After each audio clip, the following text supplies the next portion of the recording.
Hello there, everybody. This is Jay Frost speaking to you from Command Central at the Philanthropy Mastermind series for another live episode of How to Raise. This is our CFRE accredited show, so if you're collecting those credits, you can count this among them. Wherever you're joining us from today, really appreciate your being here if you're here with us live. And of course, if you're enjoying this recording afterwards, hope you'll comb through our library of other recordings right there on the DonorSearch site.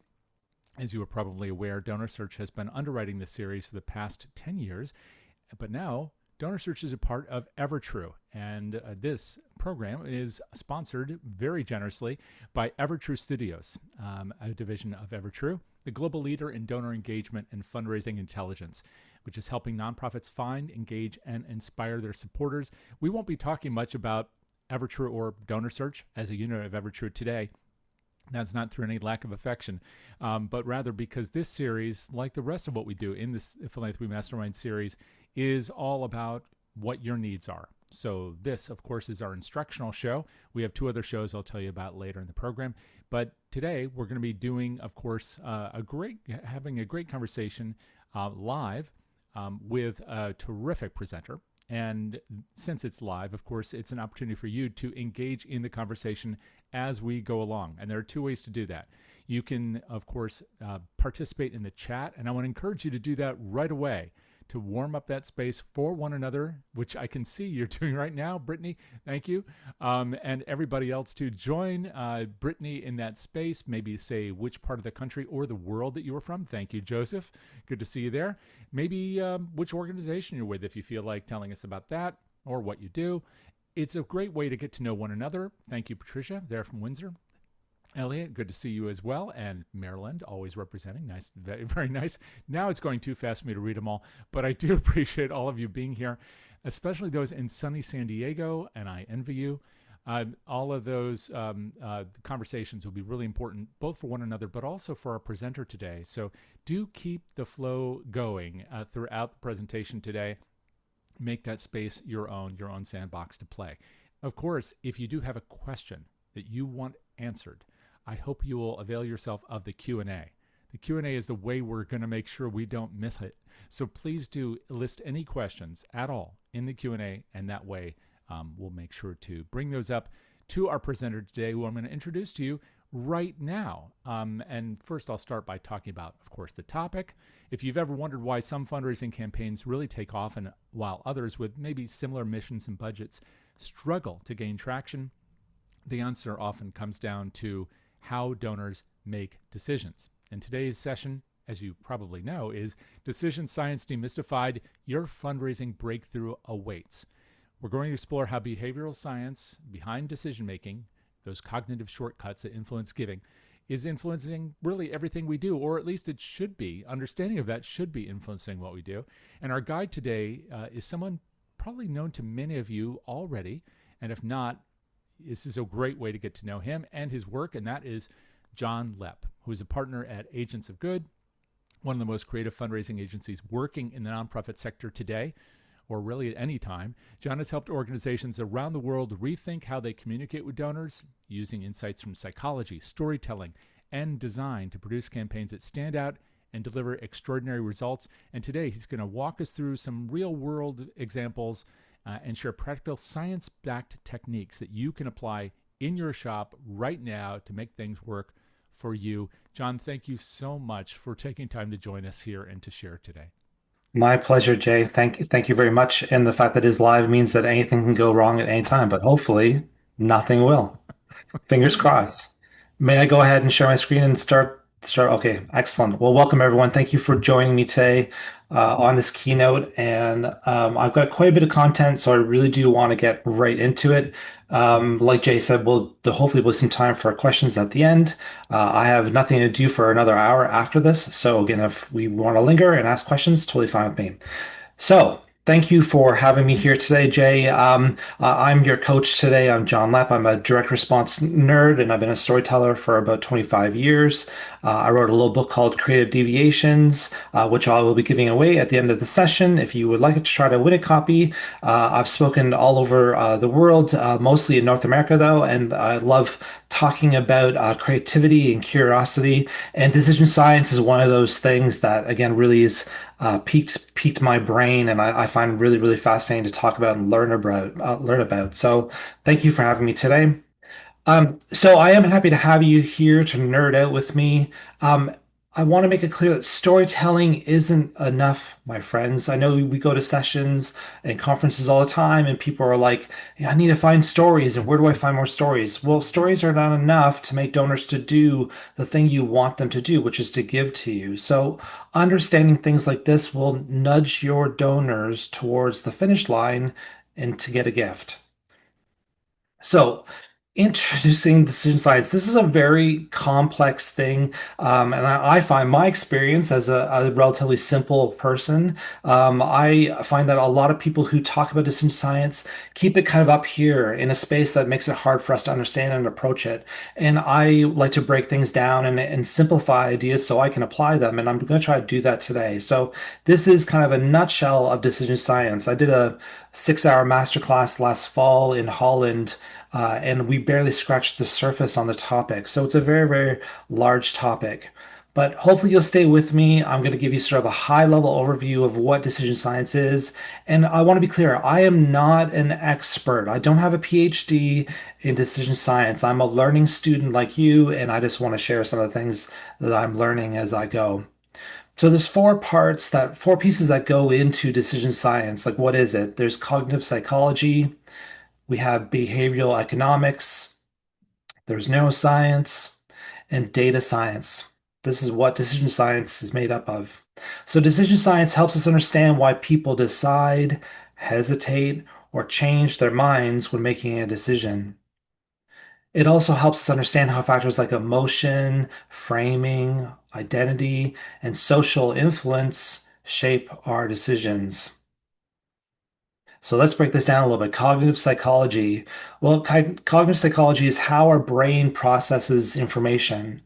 It's how we form our habits. It's how we use mental shortcuts, which people call heuristics, to make decisions. I like this graphic because what you basically see here is a complex decision, and our brain is trying to put these boards across to make a decision to do something as quickly as possible. We talked about cognitive psychology, quickly about how our brain processes information.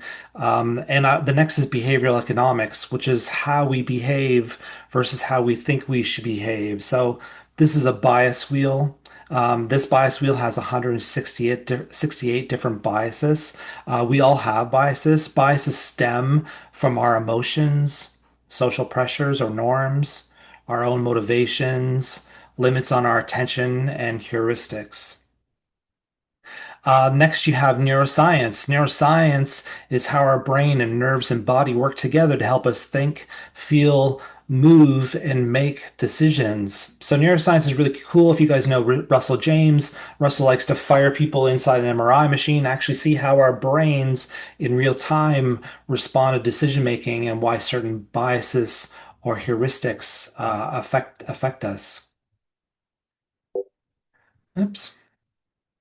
And lastly, you have data science.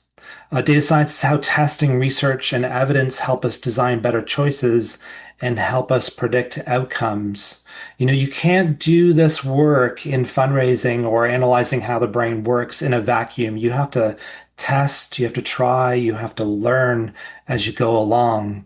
You know, 200,000 years ago, when we left our caves, we learned to be afraid. Is that a stick or is that a snake? We were born cautious. We shied away from anything that would harm or kill us. And we moved in packs and we stayed in line. You know, while technology and the world around us has changed dramatically, our brains actually haven't evolved that much. So, like the quote says, it took millions of years for our brain's instincts to develop. It will take millions more for them to vary. In other words, if someone you know or you don't like anything I'm saying, it doesn't matter. It's not going to change the way humans make decisions. System one, system two thinking. I'll share a quick little story about my daughter Julia. When Jules was learning how to drive, she would get in the car. She would put the key. She put her foot on the brake. She would put the key in the ignition, turn the ignition. Jules was moving through driving in a system two kind of way. It was slow, effortful, lots of decisions. And us, all of us who drive, we get in our car. We throw our bags in the back and boom, wherever we meant to go. We're using system one thinking. So you want your donors moving through your appeals, your fundraising, your communications, everything in a system one kind of way. We don't want to slow them down. We want to help our donors make a quick decision to give, to join, to share, and so on. And they want to make a quick decision, but we often don't let them. We slow them down, and so they move on. So using decision science techniques in your fundraising is like rocket fuel for your programs for two reasons. Because you reduce friction, you make it easier for people to engage with the decision you want them to, and you increase their motivation to do because you're making it very easy. They're attracted and we're drawn to things that are easy to do and easy to think about. And that's why you need to be thinking and learning more about these things. So I'm going to give you a little framework called the R.A.I.S.E framework. This is from a book called Change for Better, written by a couple of my colleagues in the UK. And the R.A.I.S framework stands for relevant, appealing, intuitive, social, and ease. So I'm going to go through these again pretty quickly because we have a limited amount of time today to go through them. And then I'm going to show you a case study at the very end on how it all comes together in an appeal. So relevant stands for messages must feel personal and grounded in the donor's world. Appealing means it feels good or meaningful. It's more likely to be acted upon. Intuitive, our brains are lazy, so make it emotionally resonant and easy to process. Social, humans are influenced by others and what their group thinks is right. And of course, ease. E is for easy, make it frictionless. The simpler it is for me to act, the more likely I will indeed act. So I'm going to talk about some key biases. So for relevance, some key biases for being relevant that you have to keep in mind are things like framing, concreteness, cocktail party effect, meaningful numbers. Those are a few of the key biases that it relates to relevant. So here's an example. If you went to the grocery store today and you had an option between these two, this ground chicken, would you buy the 99% fat free or the 1% fat version of the chicken? Well, they have tested this. Of course, they've tested this over and over again. And almost always everyone buys the 99% fat free. But 99% fat free is the same as something having only 1% fat. They're the same thing, but people gravitate towards 99% fat free. Another example, which do you think is more effective in getting a gift for your organization? Saying only 10% of your gift will go to overhead, or 90% of your gift goes directly to the programs helping people in need? Again, in a testing environment, you would find that this statement would actually do better. So the key to framing is we make decisions often based on how information is presented to us. And spoiler alert, we gravitate towards the more positive framing than negative framing. Self-identity theory is another really, really important one that I like to utilize as much as I possibly can. What does our giving or what does a donor's giving say about them? Well, people are motivated to act in ways that align with their self-concept, like who they believe they are, or who they want to be. Also, who I am versus who I am not, and how I see myself and how I wish others to see me. So we all want to behave in ways that are consistent with our values, our roles, and how we see ourselves.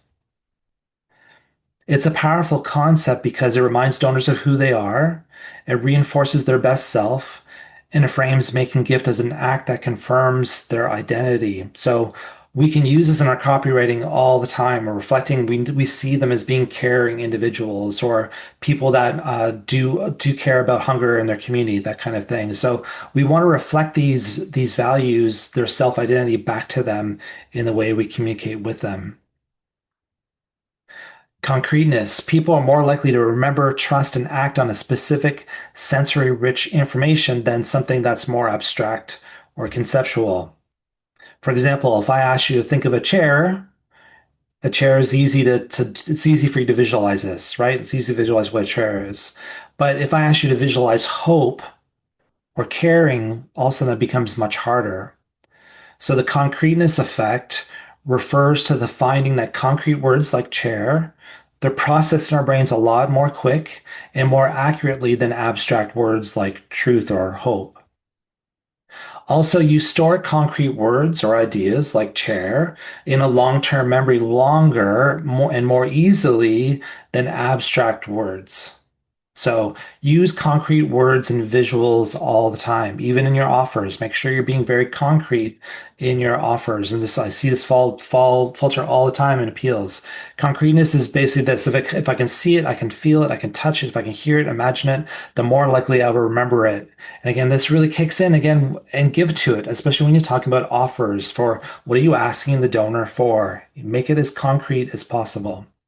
So tactically relevant kind of covers off these sort of principal ideas. When you inject some personal urgency that you and your gift matters, you reflect my personal identity that I belong here. It sounds personal, like, I make this possible. I'm a part of the puzzle, and I can solve personal problems. I relate to the things you're talking to me about. It's relatable. Hey, is appealing. If it feels good or meaningful, it's more likely to be acted upon. So key biases are reciprocity, goal grading effect, labor illusion, cost signaling. I do ask you to look these up yourself. Again, I'm really blowing through this because that's all the time I have. But it's super, super fascinating when you look up these different biases. So reciprocity, we know we're more likely to act if we anticipate some sort of emotional or psychological reward. Costco has this down pat. They understand this concept. Offering a reward can drive behavior even when we don't care about the reward itself. I may not care about the little Springer sausage, but I might just go and buy the whole box because someone actually offered me some. But reciprocity also was a form of survival, right? It was if I did something kind for you, maybe I had an extra piece of tiger left over after a big meal by the fire. If I gave you my leftovers, down the road you might do something back for me. So that's why we did it. That's why it's in our brains to do for one another. But it can also be a negative thing. If people are doing things back from a place of guilt, when we send our donors a whole bunch of things in a mail pack and they're like, oh, I should probably send them $25. Is if that's what you want, then fine. At least you're aware that you're plugging into reciprocity, but it could be a negative thing. It can make me feel a bit bad about it. IKEA effect. IKEA effect is super cool. I love this one. We value something the more effort we put into it.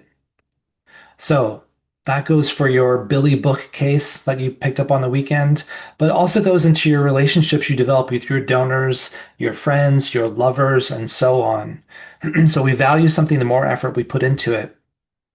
When Betty Crocker came out with this cake mix and they launched a massive ad campaign for it, it bombed. The whole campaign totally bombed. The problem was it wasn't selling. No one was interested. It was just a pre-mix where I would add water to it. So they made a change that changed everything. And they changed to adding an egg because when they changed to adding an egg, people felt like now they were cooking, right? By cracking an egg and mixing it in to the mix. And sales of Betty Crocker skyrocketed. So I'm asking you to consider like what is your egg? What is your egg? What does the donor get to do and when they're helping you make your cake? How can you add an egg to your campaign to get your supporter involved? Here's a quick little easy example is something I do in our DM packs, direct mail packs, where I get donors to write a note back to someone in need at the hospital or wherever. This is an egg. They're doing something. They're not just writing a check. They are now sharing a piece of themselves, a story about themselves, something that's important. Costly signaling. We are unconsciously being primed about quality and expertise. So you walk into a restaurant and you see plastic coverings on the tables and plastic forks and knives. What signal is being sent to you when you go to that restaurant? Is it suggest the meal is going to be super cheap, or is it something more expensive? So again, this is happening around us all the time. Surely people think this can't, costly signaling doesn't work in fundraising. Absolutely, it does. Often in charities with tight budgets, the first thing people cut costs on is paper stock, right? I'm sure you've all done this with the rationale that supporters know you're saving every penny you can to support the cause. However, supporters, donors, humans, all of us, we are not rational.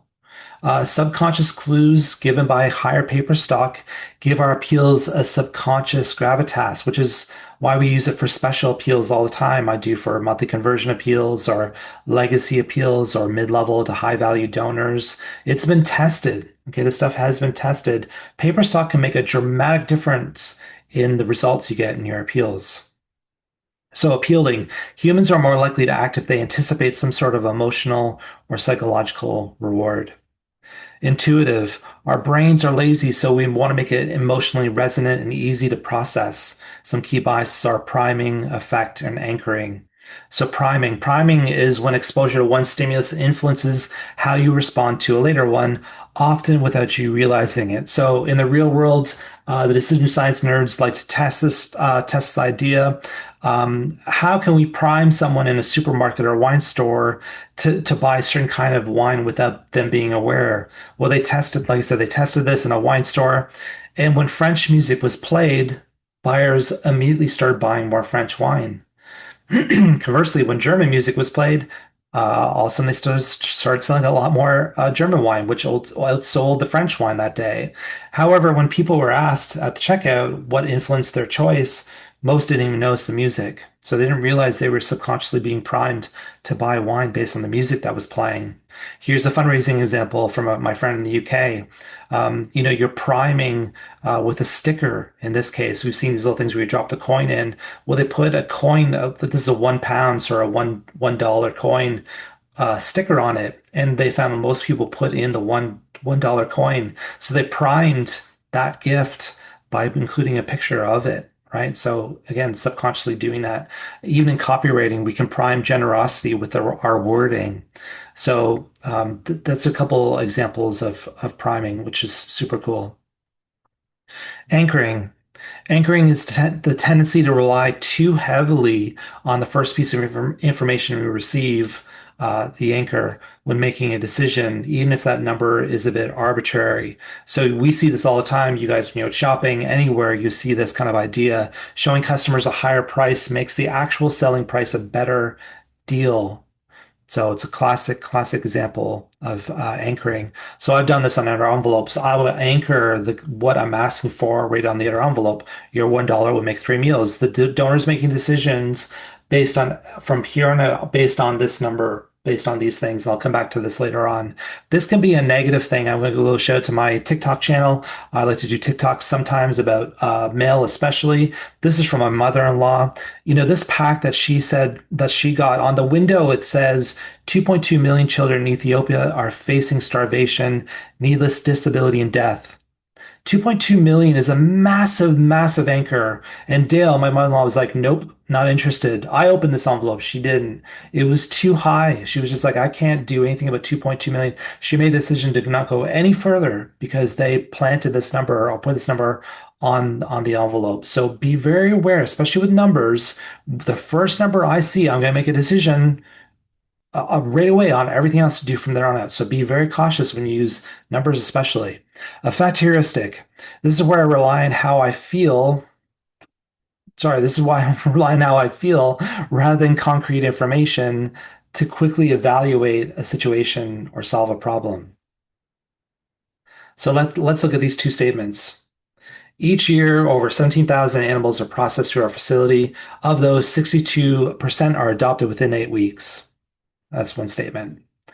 Second one is last week, Ron came to our shelter bitten and bruised. He meowed loudly for the first hour he arrived, scared and hurt. With your help, we were able to treat him, and now he is loved fiercely by Lexi and Taylor. Which one moves you more, the statistic ones or this one? People don't give because they people give because they feel something. something that's urgent or touching or hopeful or sad or inspiring. People don't give because of statistics. Photos of one emotional expressive face outperforms group shots or charts of data. So again, use this all the time in your appeals. So intuitive faces hook us, especially eyes. The first info we present sticks. The first number anchors everything afterwards. Senses steer us. Using senses in our appeals, smell, sight, touch, taste, they all nudge some sort of action. And emotions move us more than facts ever will. I'm surprised how much pushback I get on this all the time. But again, emotions, we make decisions based on emotions, not on facts. You can't educate a donor into giving to you. Okay, social. We're influenced by what others do and what others do, and we do what our group thinks is right. So you have key biases or social norms, social identity theory, and messenger effect. So let's talk about social norms. Let's imagine you're visiting a new city to like hang out and sightsee. If you are walking down the street, which restaurant are you going to choose to dine at for dinner? Are you going to look at going into the one that's crowded, or the one that's obviously less crowded? You're going to go to the one that there's lots of people and there's lots of things happening. We do this all the time. That's an example. We often copy others and we don't have a lot of information to make a decision. So just having this little thing about more people are donating $300 right now, go, well, if everyone else is doing it, then that must be the good thing to do, and I will do it. This is also kind of a defaulting as well. I'll default to the thing that's chosen for me. So this can be very, very powerful. Again, know when you're, again, this can do, you can make this happen really negatively as well. So just be aware if you're doing it, how it can hopefully positively help someone make a decision. The idea of social identity theory. A person's sense of who they are is based in part on the groups that they belong to. I got this quote from my friend Mark, who posted up not too long ago. American anthropologist and social psychiatrist Dr. Dorothy Layton said, everyone wants to feel a valued member of a valued group. So, social identity theory and self identity theory likely are probably two of the biggest magic bullets in modern day theory and modern day fundraising, connecting donors back to who they are and the social groups they're a part of. So, when people identify as a part of the group, they feel loyalty and pride in it. They want to act in ways that support and protect it. They're more likely to trust and listen to members of their group. So, it's not just about the ask. It's not just about what you're asking donors for. It's about helping donors feel like they're part of a community, a cause, and a movement that they care about. So, social identity shows up when you use group-based language, like as an animal lover like you, or together as a community that believes in justice, right? So, use this kind of language. Create in-group signals like a founder circle or compassion crew, this kind of idea. So, think about insider language, exclusive clubs, behind the scenes updates. Also, use relatable stories of other donors, volunteers, or beneficiaries that reflect the values or identity the donor sees in themselves. So tell stories with people like me. The donor isn't acting alone in their giving, and we have to remind them that they're part of a bigger community. They're part of something bigger themselves, and you can create belonging through recognition. You're one of over 1,200 generous monthly donors. Connect me to that. Make sure I see my social proof. Make sure I'm showing my donors that they are part of another community. So you can also boost giving by aligning the donation with the donor's self-image, like I talked about earlier. Someone who cares deeply about children. Will you help today? Your support shows the world what it means to be kind. So you're connecting again my social community that I'm a part of, and also how I see myself. Messenger effect. I do love messenger effect. It's probably one of my other favorites. Who delivers a message to your donor can influence how or if we respond at all. And so, as pleasure-seeking animals, we seek out positive, powerful voices with integrity and authority. So, donors are constantly asking myself, do I trust this voice? Is this messenger like me? Does this messenger get me? Do they have the right to ask me for money? So the right messenger can make or break your appeal. This is from another presentation I did where I had everything from the CEO, who I always imagine to look like Mr. Cook from Apple, down to a talking mailbox. I'm talking about may be the best messenger for your next appeal. So consider the range of voices, consider the range of messengers you have for your organization. So social is about social norms. People copy others, especially when they have low information. Use social cues, make it obvious what others are doing, like them. And the messenger matters. Think about who delivers your message. Okay, last one. Easy. Easy is about removing friction. The simpler it is for me to act, the more likely I'm going to do it. Things like cognitive ease, defaults, information hierarchy, repetition, really help me make easy decisions. We are inherently lazy. All of us. Why would you walk around the corner when you can cut through it? Our brains are constantly trying to cut through corners to make quick decisions, and we don't let them very often. So your appeals need to, I don't care if it's online or offline, doesn't matter. Your appeal needs to ask for one thing, one action. That's it. Let me make a quick decision. I showed this example earlier about the $1 make three meals. When you got to the letter, when the donor went to the letter, that's all I said over and over again. Your $1 make three meals. I'm not having go, what else are they asking for? It's crystal clear what my job is here as a donor. So cognitive ease is one of the most fundamental and powerful ideas in decision science, and it's absolutely essential to effective fundraising. So when something feels easy to understand or easy to do, the more likely we are to believe it, like it, trust it, and act on it. Here's an example from my friend Shoni at BCSPC. This is a very old giving form. She realized by looking at it all the different things that a donor had to consider to fill it out. This had friction all over it and was largely a problem. And so the very first thing she did was she simplified this form as much as she could. I see reply forms like this all of the time in my mother-in-law's DM packs. I'm sure your forms probably look something like this as well. Take a look at it. How many decisions does your donor have to make to fill this out completely? This one has 27 decisions she needed to make to fill it out completely. Here's another example of two forms that I've done for my clients. The donor only has 11 decisions to make to fill this out completely, and therefore they're more effective reply forms to use in your appeals. So use simple, clear language. People, we are not talking down to our donors. We are not dumbing down our language. Do you know what I mean? We're trying to make it easy for everyone to understand. That's why one of the very first things I do when I look at your letters, I do a lot of coaching and people send me the letters and I run it through the Flesch Kincaid scoring, which you can find in Microsoft Word. I'm looking for a reading ease of 80% or higher or a grade level between 4 and 6. Again, this isn't about dumbing things down. This is making sure that all of us organizations, if I asked any of you, you're like, oh, we're very inclusive and equality is very important to us. Well, you're letting your writers and designers and your staff and your bosses and your boards and everyone around you move away from making things inclusive and equal for everyone, for people with eyesight problems who maybe haven't gone to, university and have PhDs. We need to get out of our way and let donors make quick decisions to do the things that we want them to do. Okay, off my soapbox. Defaults. People tend to go with the flow, what's already selected for them.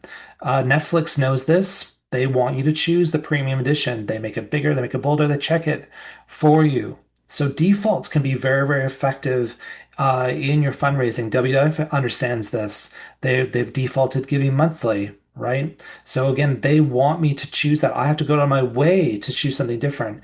And when this is a good example. If you want someone to do something, circle it, highlight it. Here's a bad example from a charity we've been doing some work with, or just starting to, anyways. They have defaulted $10. So again, there in this case, the default is actually lowering probably what they could get. In fact, they have double default because they also have popular here was $30. Both are below the higher amounts. So again, they probably don't realize, and I pointed out to them, by your defaults, you're actually lowering the amounts donors are going to give to you. So be aware of defaulting. So easy is about something that's easy to read. You can quickly move through the appeal. It's easy to understand. You can quickly make a decision to give. And it's easy to give. You can quickly take the action we want you to take. So easy to read, easy to understand, and easy to give. Okay, it's 10:40.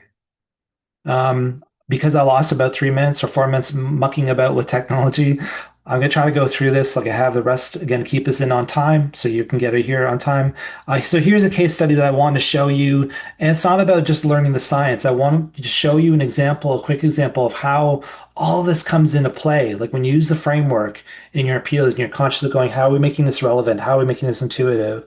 And you start to put in some cognitive bias and heuristics, like how can I build in a shortcut? How can I add a default here? How can I use the right messenger? And also overlay with creative storytelling, something I love very, very much. We have great creative offers, compelling stories, and values and emotions all over the place. When you blow it in the blender, here's what you can get. This is an example for an organization called Second Harvest. I think you have them in the US. This is from Canada. The mission is keep food where it belongs on plates and out of landfills.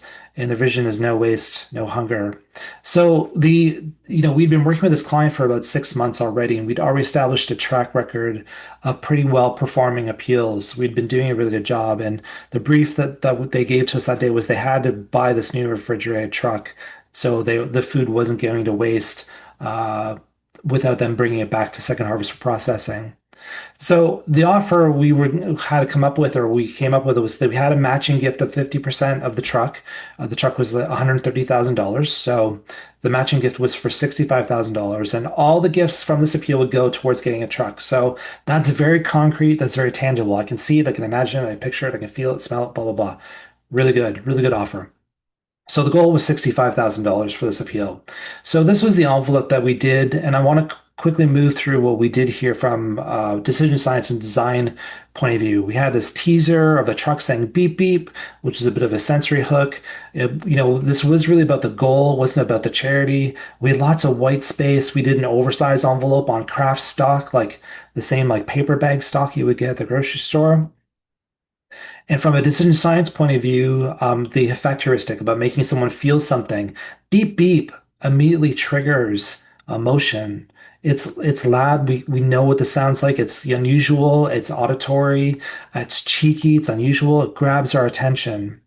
And that's where something like curiosity gap comes in. This vague but compelling beep beep, it holds all the context about like what is going on inside this pack. It invites the donor to solve the mystery by opening this envelope. And so we're hardwired. We are curious creatures like cats, right? We're hardwired to resolve uncertainty.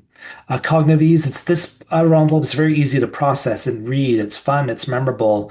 There's no heavy messaging, there's no dense type, there's no mission speak. And distinction bias, it doesn't look like anything else you would get out of your mailbox that day, which is why it works. We notice things that stand out.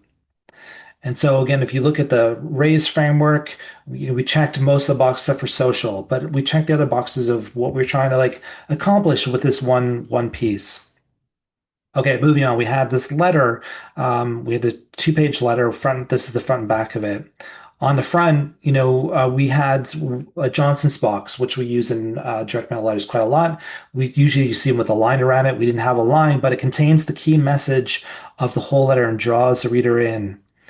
Branding, this was about the goal. It wasn't about how important Second Harvest was. The tone was very conversational, and there was a clear call to action, which is you can help us deliver more food to hungry people and fulfill the destiny of this truck, right? So we can go do that. So, from a decision science point of view, I'm going to see if I can mispronounce this right, as I tend to do. Anthropomorphic biases, right? We wrote it in the voice of the truck. We gave the truck dreams, goals, emotions, and purpose. This copy is super fun to read. It's full of rhythm. It's very playful.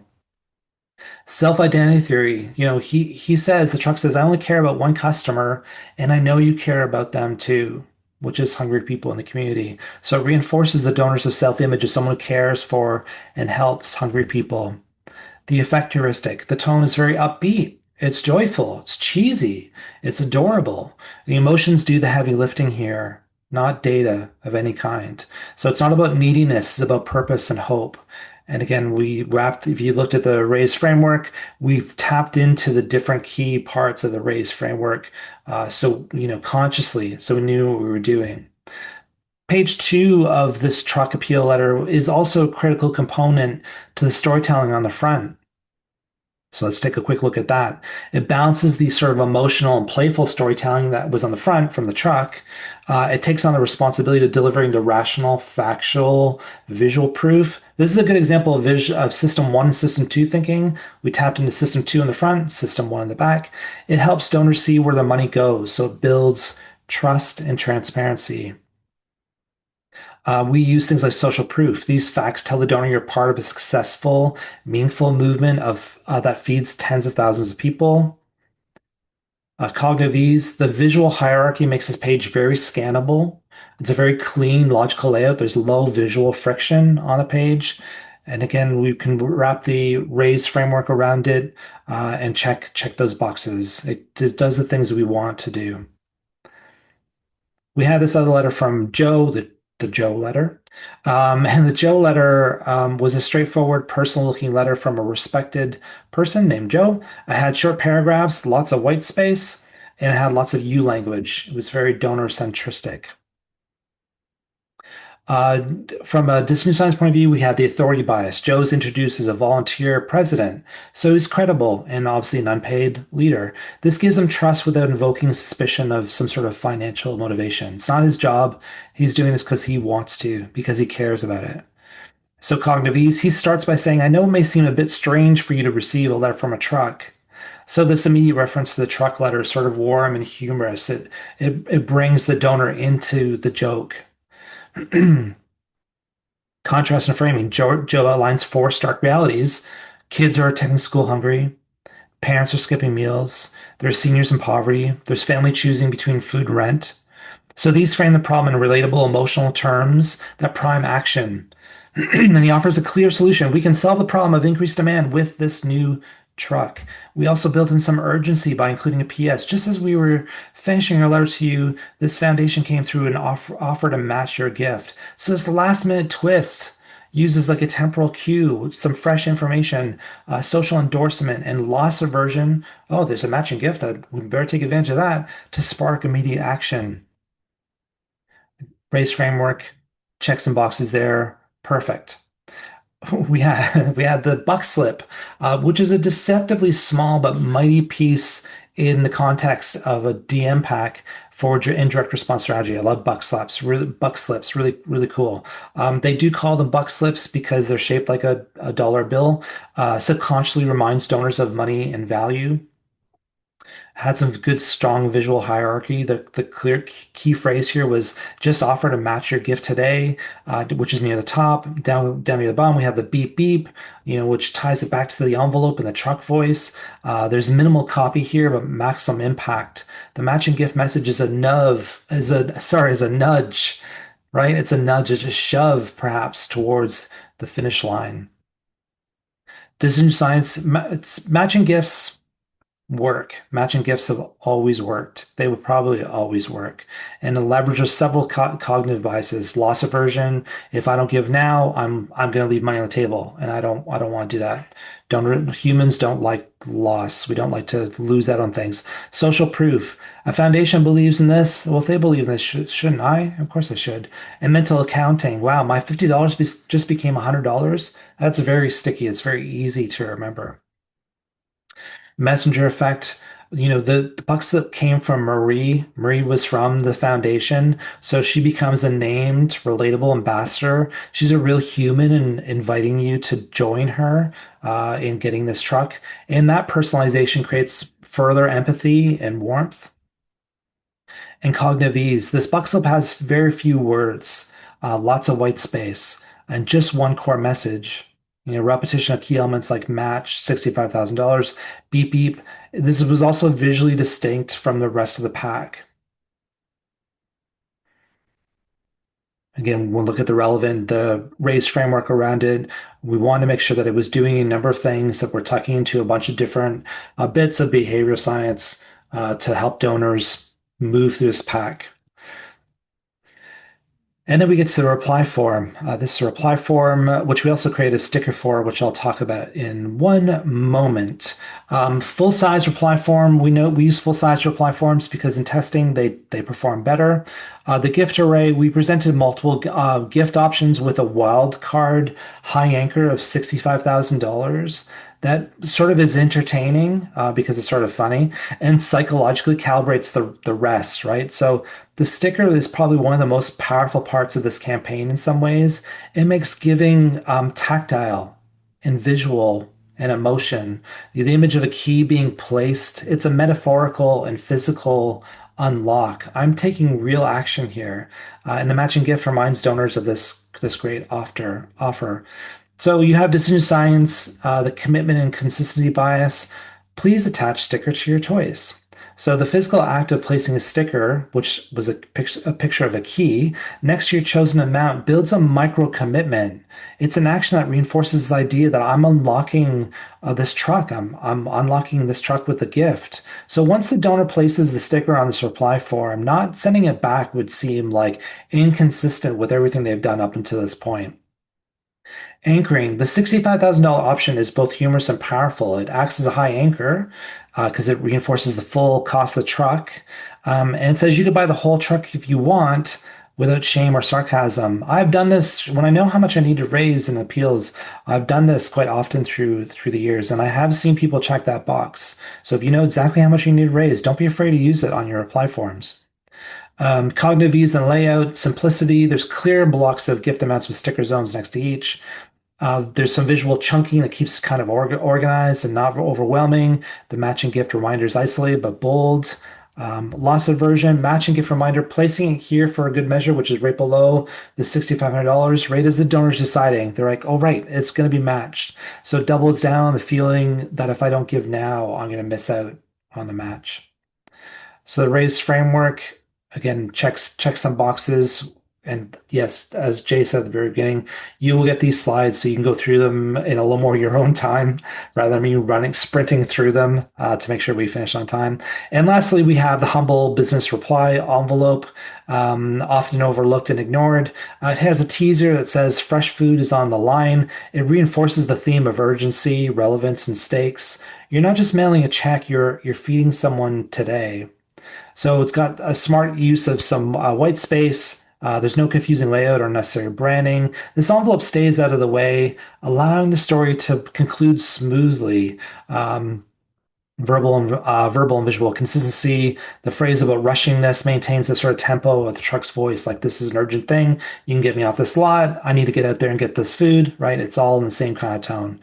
Friction reduction equals more action. It's a pre-addressed, prepaid BRE. It's ready to go. It taps into this principle of removing friction because I don't have to go find a stamp. I don't have to go find an envelope. I just throw my check in and off it goes. The donor can fold the reply form, put it in with their check and mail it. Has some urgency. It's not just an envelope, it's part of the narrative that food is perishable, hungry is now, and your action has to be fast. And so the envelope also symbolizes the final step in a multi-touch journey, which is you open the envelope, you read the story, you chose the gift and put the sticker on it, and you're this close to making it real. All this stuff that I'm talking about isn't dragging a donor through the pack, kicking and screaming. We're gently guiding them from the very opening of the conversation to the end. So the outer envelope, grabs the donor's attention. We have this letter from the truck that has a nice emotional hook with the novelty of a truck talking to you. The letter from Joe gives us some credibility, some logic, some urgency. We have a buck slip with this matching gift motivation. The reply form with a sticker. There's physical interaction. There's ownership in my giving. Donation framing of the $65,000. The BRE, which is a frictionless follow through with urgency and closer. So the reason why this campaign worked, the entire campaign, if I can say so, quite humbly, is a masterclass in behavioral creativity. The truck opens the emotional door. The volunteer leader walks you through the logic. There's visual facts and interactivity on the reverse that create cognitive fluency and action prompts. We put the R.A.I.S.E framework, wove it through every single element intentionally throughout the whole thing. And biases aren't just used, they're layered and amplify one another. So the four key takeaways for, this mail pack is, tell a story that feels human, even if it comes from a truck. Tap into affect, self-identity, and creative use of voice or creative use of messenger. Donors give to people, not programs. People also give to trucks. If you give the truck a dream and a voice. Emotion first, logic second. Always lead with what your donor can feel, not just what they can fund. So, two, make your appeal physically and psychologically interactive. Invite your donor to do something, not just read. Place a sticker, check a box, choose a gift level. Remove friction, add urgency, create momentum. Use defaults, goal gradient, matching gifts, cognitive ease. The easier it is for me to give, the more likely people will give. Make sure that every step in your pack feels simple and intuitive, like it's the next natural thing to do. You got to think about how this all works together. And lastly, your communication is not an education. Donors are not interested in being educated on anything. It's an inspirational and emotional invitation to engage with something that they care a lot about. When I was sharing this presentation not too long ago in the fall time, I remember looking, there was a young lady sitting in the corner, and every time I looked at her, she was very bright and very open. This whole presentation was great. And every time I looked over, she got closer and closer off the edge of her chair in my general direction. As I was moving through this, she finally couldn't help herself, and she's like, how did it do? How did it go? Well, and I was delighted to show her that this organization was able to get this truck that they so desperately needed to continue on with their important mission. And it's a beautiful story, but also shows again how all of these things can work together for amazing fundraising. So I think I was mostly able to bring this pretty close on time. I keep checking my clock over here to see how I'm doing. Please connect with me on LinkedIn, where won't talk at you like 1,000 miles an hour. If you want to talk about nerdy stuff, I'm always happy to do that. Connect with me on LinkedIn. Also, I'll leave this here for a few moments. If you scan this QR code, you can win a copy. I'll choose someone today, later on today. I will email you, and I will send you a copy of my book if you wish it, with a couple other little surprise things I've got hanging around that I would be happy to send to you. So if you have your phone, just scan it. Yes, you will go into a bit of a welcome series, but it is intended to actually inform and educate and be entertaining, not just sell you stuff constantly. So thank you everyone for the time today, but please reach out anytime and happy to chat more. Okay. Thank you, John, and don't go away, anybody, because we've been No. seeing your questions come up in the Q&A. So we're definitely going to jump into all those right now. And I just want to echo a lot of the comments in the chat, John, about how great this was. And I kept thinking, as you did the whole truck example, about how some people might be skeptical about anthropomorphizing. I think that's the word, a vehicle. But anybody who remembers Thomas the Tank Engine knows that it works, and your example showed that it works. So it was really lovely. So I hope everybody got that QR code. Once again, a copy of this whole presentation, a recording of it, as well as the slide deck, is going to be coming to anybody who's with us here live. If you need a copy of this later and you're watching this recording, just reach out to us, or you can reach out to John. You know how to do it. Before we jump into your questions, I want to just share what's coming up next in the series, so you can put that on your calendar.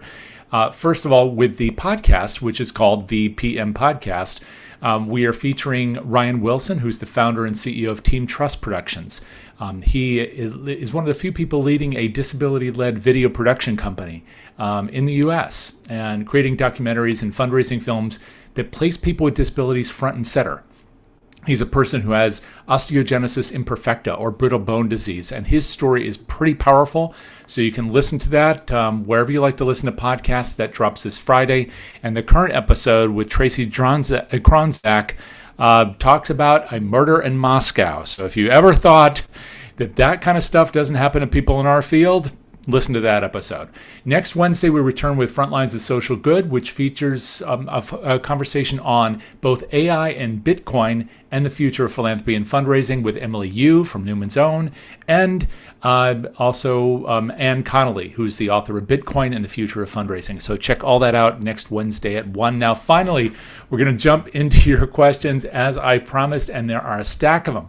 So we'll just go right to the very beginning. And I think these came at the earliest part where, let me see, Anonymous, always my favorite attendee, Anonymous asked, you can't educate a donor into giving to you. I think you talked about this later, about the difference between education and inspiration, but I want to give this question the honor of a full reading.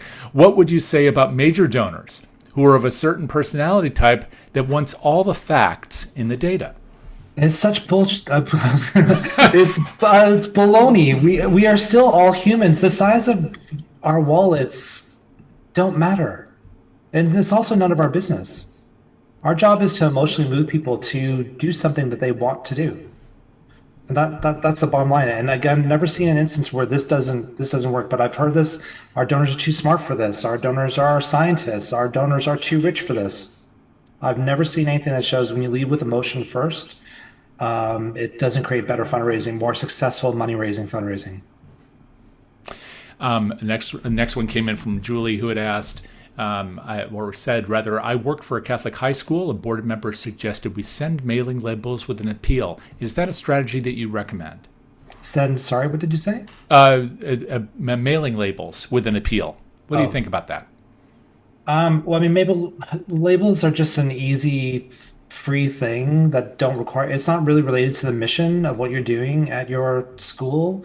So again, if you're sending something that's relatable to the mission, it's something that I can use that's helpful, which labels you could argue are helpful, but donors get a lot of these labels. Like everyone gets them. So just be aware that you're doing it. And again, see if you can do better than that. There's a lot of other things you can send your donor that might be more helpful because they've got already drawers full of labels. My mother-in-law does. I mean, it's just she uses them. She gave to you $25 because you sent them to her. She probably doesn't need even more. Just try to do better. That's all. You've mentioned your mother-in-law several times here, so she's obviously a good partner in this work. Yeah, Dale. Yeah, Dale's very prevalent in my work. If you actually circle around me, I'll mention her quite a lot. Yeah.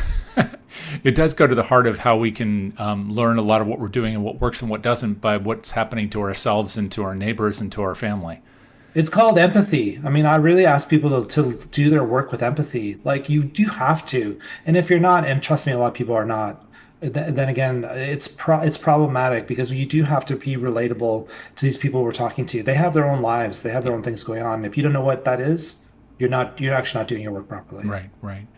Rebecca had said, we go back and forth here on whether a self-mailer with lots of color and things going on in the background, limited copy, is more effective than a letter with some visuals and copy that reinforces the points. Do you have any thoughts on that? The best fundraising that I've ever done and I continue to do is human-led and human-based. The more human it feels, the more imperfect it is, the more ways I can introduce the fact that a human put this together for another human, the more effective it is. But testing self-mailers, a full mail pack with an envelope and letter and a reply form and an insert, more piece of paper is better than one folded up piece of paper from a pure testing point of view. Right, right. Let me see. Rosie had said, did you intentionally leave an option to give online off the truck return card? Very good question. I'm old school. My old boss, Steve Thomas, used to say the last thing you want someone down is you've moved them to the place where they were actually holding to apply for them and looking at it with their glasses on. You don't want to let them put that down. You don't want to let them to put it down because if they put it down to go to the computer, oh look, another cat video. Oh look, kids of my picture of my grandkids. Oh, they're gone. And so I do it purposely on certain times, but yes, I didn't want someone to put this down. I had them within hand. I wanted them to finish filling it out. So be aware if you put QR codes and for QR codes is a whole other discussion, but if you give people like places to drive them online and do something, you could lose them completely. Peter asked a question, is there AI in R.A.I.S.E? Or I guess the broader question is, what is the role of AI in all this, if any? Not that I know of. Okay. And then let me see. I like this one from Carla. How can I make the history of a New England town appealing? That's a big one. I don't know if you have time to address it, but you want to take a crack at it?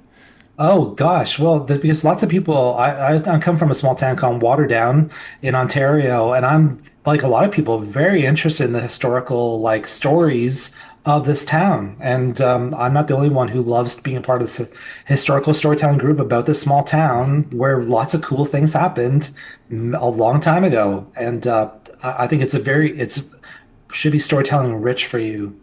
Just you got to find it's not about the buildings, it's about the stories around the buildings. Right, right. Thank you so much for all this, John. I know you went a few minutes over. I'm so grateful you shared all of this today. I know our audience is too.